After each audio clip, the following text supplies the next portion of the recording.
안녕하세요. 10월 14일 화요일 매일 성경 말씀 묵상을 시작하도록 하겠습니다. 오늘 함께 하실 본문 말씀은 역대하 25장 1절에서 13절까지 말씀입니다. 함께 본문을 읽으시고 시작하시도록 하겠습니다. 아마샤가 왕이 되었을 때 그는 25살이었다. 그는 예루살렘에서 29해 동안 다스렸다. 그의 어머니 여호아따는 예루살렘 사람이다. 그는 주님께서 보시기에 올바른 일을 하였으나 마음을 다하여 하지는 않았다. 왕권을 확고하게 장악한 뒤에 그는 부왕을 살해한 신하들을 처형하였으나 처형받은 신하의 자녀는 죽이지 않았으니 그것은 그가 모세의 책, 곧 율법에 기록된 말씀을 따른 것이었다. 거기에는 아버지가 자녀 대신에 처형받아서는 안 되고 또 자녀가 아버지 대신에 처형받아서도 안 된다. 오직 각 사람은 자신이 지은 죄에 따라 처형받아야 한다 하고 말씀하신 주님의 명령이 있다.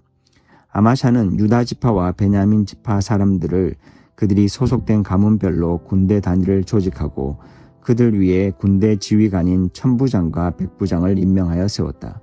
이 군대 조직에 편성된 사람들은 20살 이상 된 남자들로서 모두 30만 명이나 되었다. 이 사람들은 창과 방패로 무장하고 전쟁터에 나갈 수 있는 장정들이었다. 이 밖에도 그는 은 100달란트를 주고 북왕국 이스라엘에서 용감한 군인 10만 명을 고용하였다. 그러나 어떤 하나님의 사람이 아마샤에게 가서 말하였다. 임금님께서는 이스라엘 군대를 데리고 가지 마십시오. 주님께서는 북왕국 이스라엘 곧 에브라임 자손과 함께 계시지 않으십니다. 그런데도 임금님께서 북이스라엘 군대를 데리고 출동하시거든 힘써 싸워 보십시오. 하나님께서는 임금님이 대적들 앞에서 엎어지게 하실 것입니다. 하나님께서는 임금님을 이기게도 하실 수 있고 지게도 하실 수 있습니다. 아마샤가 하나님의 사람에게 물었다. 북이스라엘 군인을 고용하느라고 지불한 100달란트는 어떻게 하면 좋겠습니까? 하나님의 사람이 대답하였다. 주님께서는 그것보다 더 많은 것을 임금님께 주실 수 있습니다.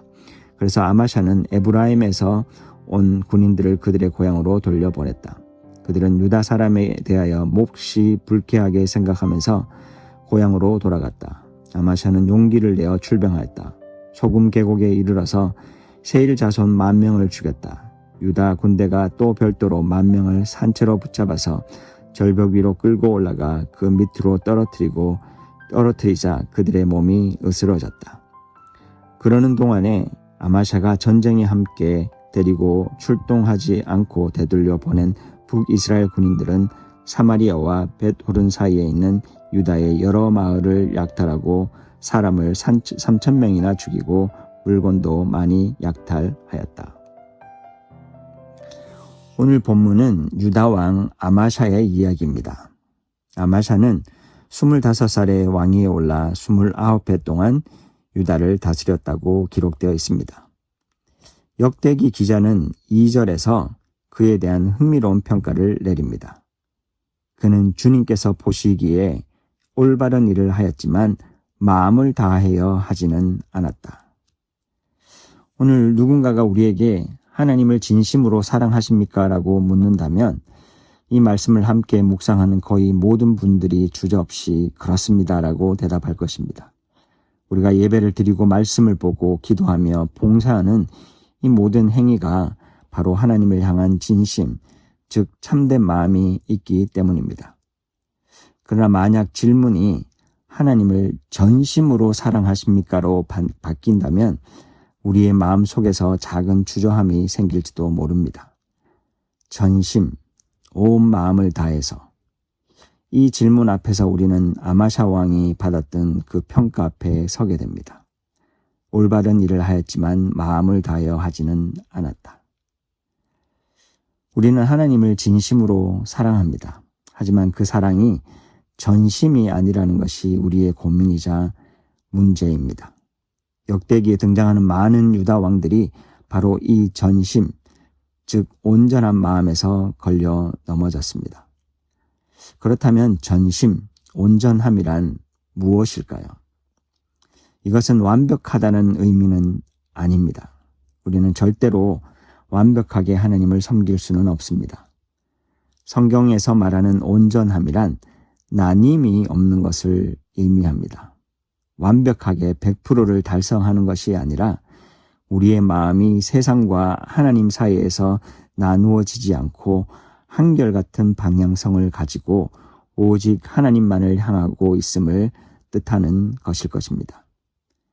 그래서 진심이 감정의 방향이라면 전심은 삶 전체의 방향일 것입니다. 진심이 하나님을 사랑하고 싶은 마음이라면 전심은 그 사랑이 나님없이 일관되게 온전히 흘러나오는 방향을 뜻하는 것일 것입니다. 비록 실수하고 넘어질지라도 우리의 근본적인 방향타가 주님께 고정되어 있는 상태, 그것이 바로 전심이라고 할 수 있을 것입니다. 오늘 본문 3절에 보면 아마샤는 왕위를 확고히 한 뒤 그의 아버지 요아스 왕을 살해했던 신하들을 처형합니다. 여기까지는 당연한 일이었습니다. 그러나 4절은 아마샤의 남다른 모습을 기록합니다. 그는 그 살해한 자들의 자녀들은 죽이지 않았는데 이것은 아버지가 지은 죄 때문에 자녀들을 죽여서는 안 된다는 모세 율법의 말씀을 따랐기 때문입니다. 당시 고대 사회에서는 연좌제처럼 가족 전체를 처형하는 것이 일반적인 관습이었습니다. 세상의 법과 관습을 따랐다면 그들의 자녀까지 모두 처형했을 것입니다. 그렇게 해야 혹시나 나중에 있을 수 있는 또 다른 보복과 반역 행위를 막을 수 있고 자신의 정치적 입지를 더 확고하게 만들 수 있기 때문입니다. 그러나 아마샤는 당장의 정치적 안정을 위해 간섭을 따르지 않고 하나님의 말씀을 기준으로 삼았습니다. 이는 당시의 문화에 맞서는 큰 도전이었고 적어도 하나님을 향한 진심이 있었기에 이런 선택이 가능했을 것입니다. 하지만 그는 끝내 전심으로 하나님께 나아가지는 못한 것 같습니다. 그 이유는 단순히 신앙의 열정이 부족해서가 아니라 그 마음의 중심에 여전히 자기 계산과 자기 확신이 남아 있었기 때문이 아닌가 생각하게 됩니다. 계속해서 이어지는 에돔과의 전쟁 준비 과정이 아마샤의 진심이 전심으로 나아가지 못하는 모습을 보여주는 것 같습니다. 아마샤는 유다 군인 30만 명으로 부족하다고 생각이 들어 당시 군사적으로 앞서 있던 북이스라엘에서 은 100달란트라는 막대한 돈을 지불하고 용병 10만 명을 고용합니다. 이때 하나님의 사람이 나타나 아마샤에게 충고합니다. 임금님, 이스라엘 군인들이 임금님과 함께 출전하지 않게 하십시오. 주님께서는 에브라임의 모든 자손과 함께 계시지 않습니다. 그리고 전쟁 승리의 관건은 전적으로 하나님께 달려있다는 이야기를 합니다. 그러자 아마샤는 9절에 이미 지불한 100달란트는 어떻게 하냐는 질문합니다. 이 질문은 현실적으로는 매우 자연스러운 반응입니다. 이미 거대한 돈을 지불했고 그만큼의 손해를 감수해야 했기 때문입니다. 그러나 이 질문 속에는 하나님보다 더 먼저 계산하는 마음이 드러납니다. 내가 이만큼 손해보면 어떡하지? 이렇게 하면 내 명예나 안전은 어떻게 되지? 이 마음이 바로 아마샤를 전심으로 나아가지 못하게 했던 첫 번째 장애물이 아닌가 생각합니다. 그러자 하나님의 사람은 하나님께서 그것보다 더 많은 것을 임금님께 주실 수 있다고 이야기합니다. 저는 이 부분이 아마샤의 하나님을 향한 전심으로 나아가지 못하게 하는 것에 복선이 아닌가 생각을 합니다. 그는 하나님을 의지하기보다 하나님을 통해 원하는 결과를 얻고 싶어 했던 사람이었습니다. 하나님께 순종했으니 이제 승리를 주시겠지. 그의 순종은 하나님을 향한 전적 신뢰가 아니라 결국 하나님께 투자하고 보상받기를 기대하는 마음이 있었던 것 같습니다. 그렇게 생각할 수 있는 근거는 내일 묵상 본문인 14절에 그가 에돔과의 전쟁에서 승리한 후에 바로 취한 행동 때문입니다. 에돔과의 전투에서 승리한 후 그는 자신의 용기와 전략이 승리를 가져왔다고 착각합니다. 그리고 그 승리의 여운 속에서 에돔의 신들을 가져와 섬기는 어리석은 선택을 합니다.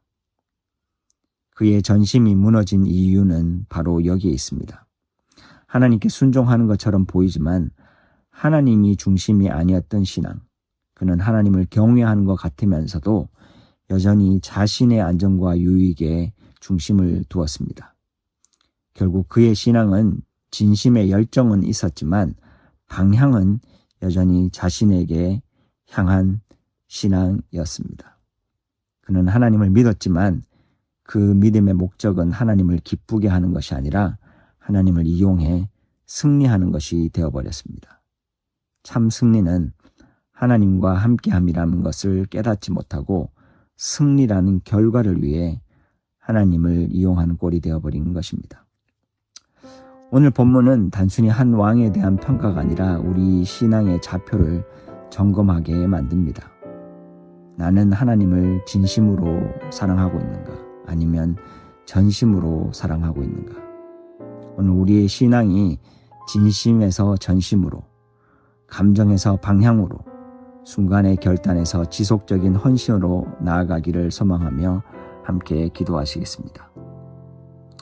하나님, 우리도 주님을 진심으로 사랑한다고 말하지만 많은 경우 온전하게 사랑하지 못할 때가 많음을 고백합니다. 눈앞에 보이는 손해가 두렵고 계산이 먼저 앞서고 내 뜻이 주님의 뜻보다 더 커질 때가 있음을 고백합니다. 그러나 우리의 순종이 성공을 위한 순종이 되지 않게 하시고 우리의 믿음이 결과가 있을 때만 유지되는 믿음이 되지 않게 우리를 날마다 지키시고 보호하여 주시옵소서. 우리의 마음을 하나로 모아주시고 나눔 없이 주님만을 바라보게 하시며 전심으로 주님을 사랑하는 자들이 되게 날마다 도와주십시오. 그래서 실패하더라도 하나님의 함께 하심이라는 참 승리를 날마다 경험하게 하여 주시옵소서. 그 무엇보다도 오늘도 믿음의 주여 우리를 온전케 하시는 예수 그리스도를 온전히 붙잡고 전심으로 하나님을 사랑하는 자들이 되게 도와주시옵소서. 오늘의 우리의 선택과 결단 속에 주님의 말씀이 중심이 되게 하시고 진심을 넘어 전심으로 주님 앞에 나아가는 우리의 하루 그리고 우리의 남은 일생이 되게 하여 주시옵소서. 그렇게 하실 주님을 기대하고 찬양하며 예수님 이름으로 기도합니다. 계속해서 우리 공동체 가운데 기도가 필요하신 분들 위한 기도와 이 세상과 또 여러분 자신들을 위한 기도를 이어가시도록 하겠습니다.